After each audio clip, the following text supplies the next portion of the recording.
Students of semester 6, today Lord Curzon's topic is Lord Curzon. Lord Curzon का प्रशासन। Lord Elgin के बाद Lord Curzon Bharat का viceroy बना। उस समय भारत की मानचित्र पर एक वायसराय आते गए। रिपन लिप्टन के बाद एंजिल, तब आए लॉर्ड कर्जन। लॉर्ड कर्जन के बाद लॉर्ड कर्जन के समय में 1898 से 1905 का जो काल है वह लॉर्ड कर्जन का काल माना जाता है। इस समय में अनेक परिवर्तन हुए। पहला कि भारत में अकाल और फ्लैग बहुत तेजी से फैला, जिसके लिए लॉर्ड एंजिल जिम्मेवार था, क्योंकि इसकी समय में जब हुआ था तो उसने उचित रोकथाम न किया, जिसके कारण 9 लाख से अधिक लोग इस फ्लैग महामारी में मारे गए।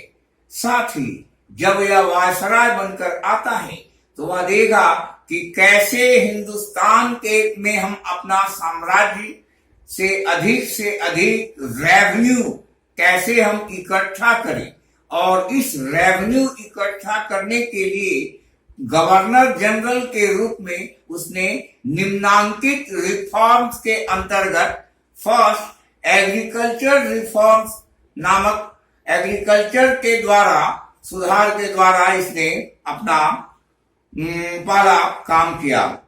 और इस समय अकाल के समय अगल बगल के पड़ोसी राज्यों से इसने मदद की मांग की कि अभी भारत जो है भीषण अकाल और फ्लैग की स्थिति से आर्थिक समस्या से गुजर रहा है, अभी आप लोगों की सहायता करें।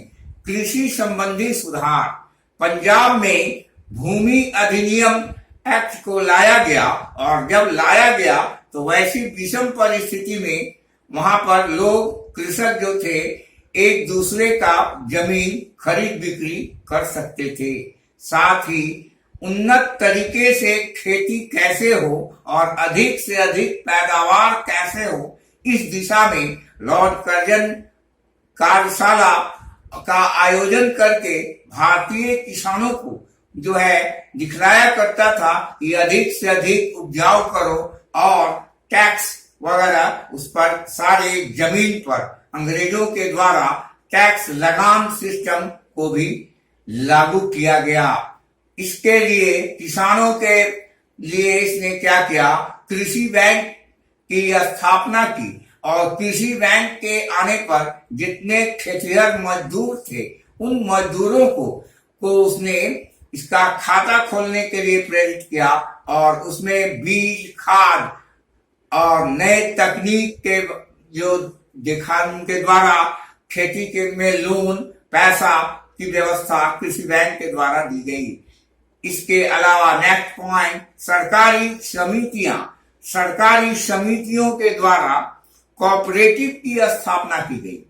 कोऑपरेटिव मतलब गवर्नमेंट की जो योजना, ब्रिटिश गवर्नर जो दिल्ली में बैठकर कोई भी योजना का निर्माण करता था तो उस निर्माण के तहत वह कोऑपरेटिव बनाया। कोऑपरेटिव सोसाइटी में जितना जमीन है उसके आधार पर मकान बनाना और टैक्स निर्धारण करना, और उसका भी सहकारी समितियों का समूह के द्वारा पैसा इकट्ठा करना, और जैसे महिला उद्योग को बढ़ावा देना, कृषि विभाग की स्थापना करना, इंडिपेंडेंट रूप से एग्रीकल्चर का डिपार्टमेंट हो। 1901 ईस्वी के आते आते भारत में एग्रीकल्चर डिपार्टमेंट कृषि विभाग की स्थापना की गई, जिसका उद्देश्य था सरकार को कृषि और सभी प्रकार का से स्रोत से आय हो सके।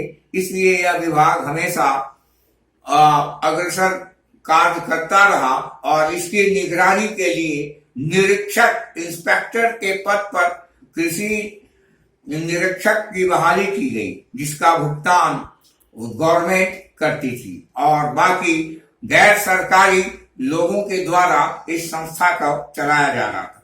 कृषि के अनुसंधान की स्थापना।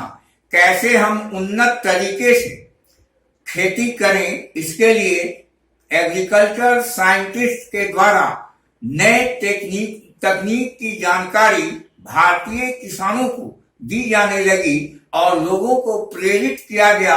उनके भाषा, उनकी कविता, उनके लैंग्वेज रीजन के आधार पर समझाया गया और किसान को जागरूक किया गया कि इस तरह से, इस पैटर्न पर अगर खेती करो तो अधिक से अधिक पैदावार होगा और भारत में अर्थव्यवस्था मजबूत होगी।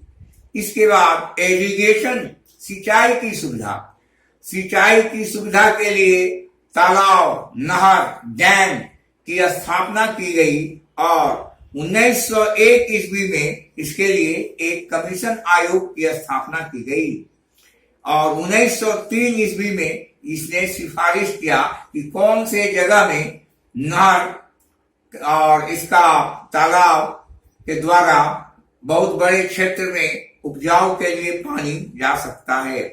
इसके बाद, इन सब के बाद लगान निर्धारण किया गया। जो कृषि योग्य भूमि थी उस पर अपना टैक्स लगाया।